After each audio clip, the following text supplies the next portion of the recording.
Hi all, my name is Garrett Harvey. Welcome to my new YouTube channel. It's called Garrett's Hub. And also for those who are following me from Facebook, welcome to my new YouTube channel. For those who may not know what my Facebook page is, feel free to give that page a follow and check it out.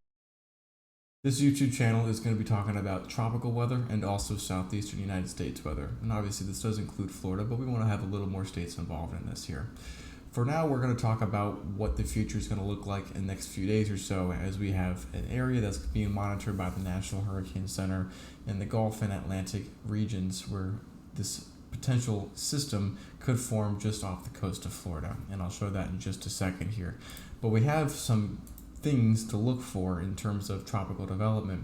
First, we have a front that's kind of located along north central US here, and this front will eventually work its way toward the southeast, and this front will eventually decay and stall just along somewhere in the southeast United States, whether that's to the north of Florida or that's in Florida. Either way, it plays a role in terms of future tropical development. Another thing that we need to look for is this upper level low pressure system that's currently along the Bahamas, and it's going to kind of meander the next few days. Either it's going to go farther west or it's going to stay where it's at, just along the Atlantic. It depends on where it goes exactly, but that does play a role in terms of the future, in terms of the tropics. And we'll kind of look at the National Hurricane Center's outlook here, and there's that 20% chance that a tropical system forms sometime in the next 7 days or so, and would likely form off the Florida coast if it does develop. One thing we got to look for is the amount of rain that's going to come with this stalled front and also upper level low pressure system. We look at this precipitable water, and this is pretty much the column of water vapor. And so the brighter colors are indicating more water vapor, and this could help enhance shower and thunderstorm activity. And we have seen this across Florida these last few days and even today as well, where we have seen numerous showers and thunderstorms develop both during the morning and even afternoon time frame. If I continue to put this in loop, we'll see that this kind of column increases a little bit as a result of this front inching closer to the southeast United States and this upper level low pressure system kind of tapping into that stalled front. We do see this increased moisture column, and it kind of moves a bit farther to the south as each day continues. And we also see drier air filtering behind the front as well. The front will decay, but the thing is that this front still has a little bit of impact left. So it'll bring some drier air down to the Florida Panhandle region. Doesn't totally eliminate shower and thunderstorm chances during the afternoon, it just lowers it a little bit. Instead of seeing scattered storms, we'll see isolated storms starting July 4th, at least along areas of the Panhandle. But unfortunately for those who do have plans on July 4th, which a lot of us do, they're going to be seeing some shower and thunderstorm activities both during the morning hours and afternoon hours along Central Florida and South Florida, at least what the European model is forecasting us.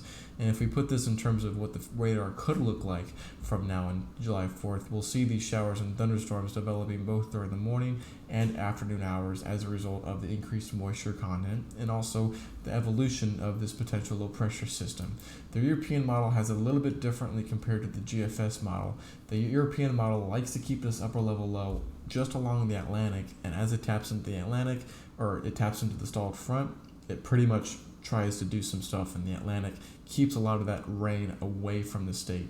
Whereas the GFS kind of does a little bit of the opposite. It has the upper level low kind of moving toward the Gulf, and as it taps into the stalled front, it increases rain chances for several days and keeps these rain chances going throughout July 4th, 5th, and 6th, and it actually tries to develop a tropical system as it moves to the west.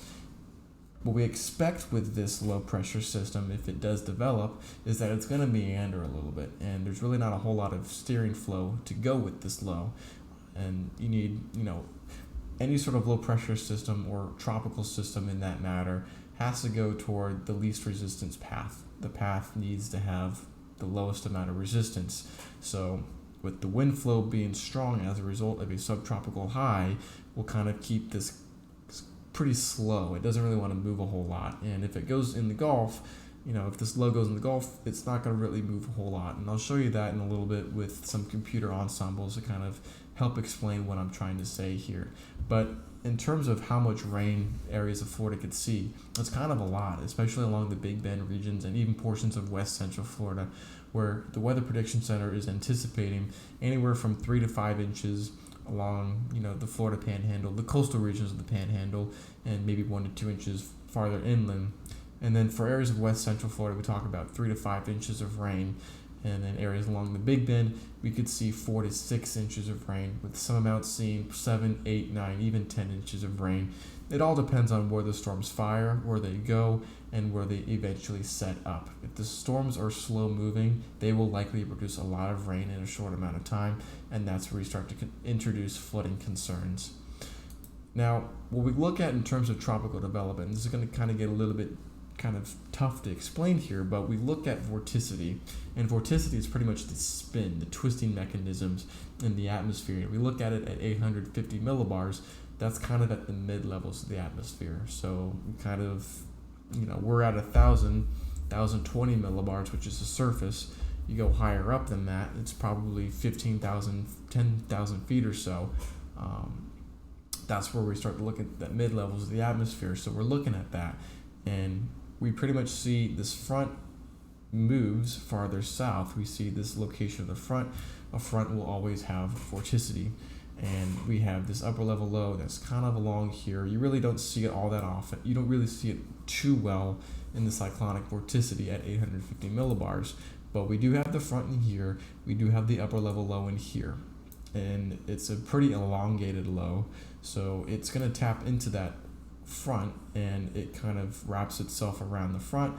The European model has the front kind of decaying right in here, just offshore Florida, south off the northeast Florida coastline, and this upper level low will tap into this stalled front, and we see that the European model wants to try to do something well offshore Florida, and this is in the Atlantic, this is in the Gulf Stream, and if anything does form in the Atlantic, it'll take advantage of the Gulf Stream. This is what the European model just thinks right now. This is what it forecasts right now.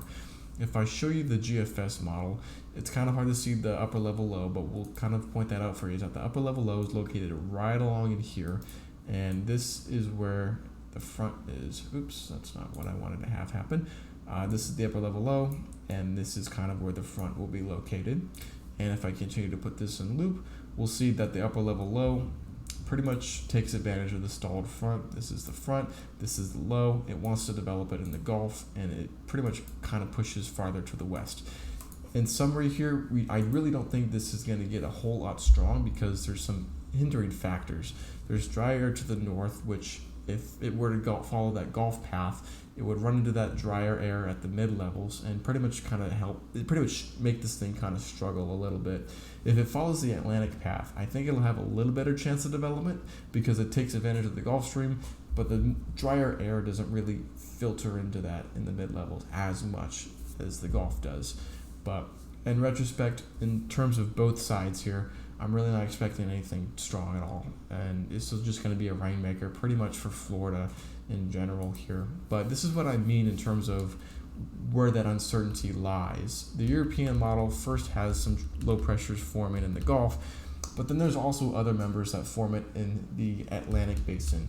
That's where that forecast becomes really tricky. There's multiple members thinking of different things in either Gulf or the Atlantic.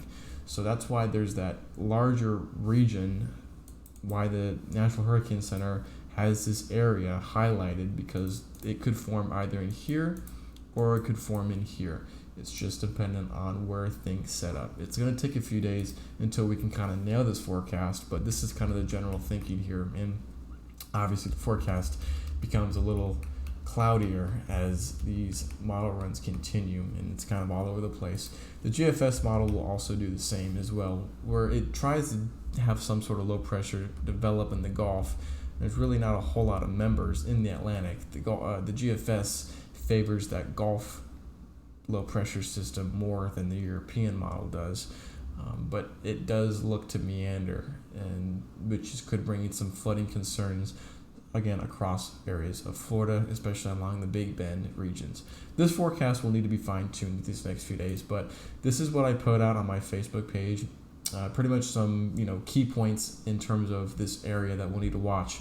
Now, there's, like I said, we talk about the uncertainty, and where it develops and where it goes exactly is still pretty cloudy, and will need to be fine-tuned these next few days. But we do expect that rain chance potential to increase these next few days, and unfortunately during the July 4th holiday, where a lot of you have plans, just keep those plans on the lookout. Keep an eye on the forecast, keep an eye on the skies just to see what things are looking like, and just how I always had that backup plan to have things inside. Because again, it's going to be popular on the beaches, and with soggy weather, always have that backup plan in place. But don't cancel plans if you do have any trips down to Florida. Don't cancel any plans like that. You just have that backup plan. We'll enjoy some days inside, maybe enjoy some days outside, just depending on what's going on with the skies. If you can have clear skies for a little bit, great. If you have cloudier skies for most of it, not great, but you can make do out of some indoor days and even just explore some things in Florida if you'd like to. But honestly, no need to worry. Now, it's always good to have your hurricane kit just looked at, just to make sure, hey, do I have this, in case something happens, a month or two down the road. It's always good to have your hurricane kit just to look at. But this is kind of what the Weather Prediction Center looks at when it comes to front evolution. And the front looks to stall, it's kind of hard to see, but the front stalls along here and has this low pressure system developing in the Gulf right in here, kind of along that stalled front, and kind of pretty much they have it moving farther toward the west. So this forecast is pretty tough right now, even with 4 or 5 more days in terms of this actually happening. There's still a lot of things to work out, but this is kind of the general messaging. We can expect increased rain chances across Florida. That's a given, but the chances for tropical development are a little uncertain right now. So we'll need to fine-tune this. I'll have more updates on this YouTube channel and also on Facebook as well with text updates. Some people like to read it with text. Some people like to have videos. Whatever works best for you, you're more than welcome to use that. But if you like this video, please like the video. Please subscribe to this YouTube channel. I'll have more updates on this YouTube channel. I'll try to maintain this YouTube channel and also the Facebook page as well. But I'll try to have many ways for you to communicate in terms of getting weather information. But if you have any questions like that, please let me know, and I'll be more than glad to answer that whenever I can. And if anything doesn't seem right, also let me know. I'll be more than glad to answer that. And if you ever have any sort of questions like that, you can also reach out to me on Facebook, and I can go ahead and answer that privately or even just a general conversation. But for now, take care. I'll have more updates these next few days.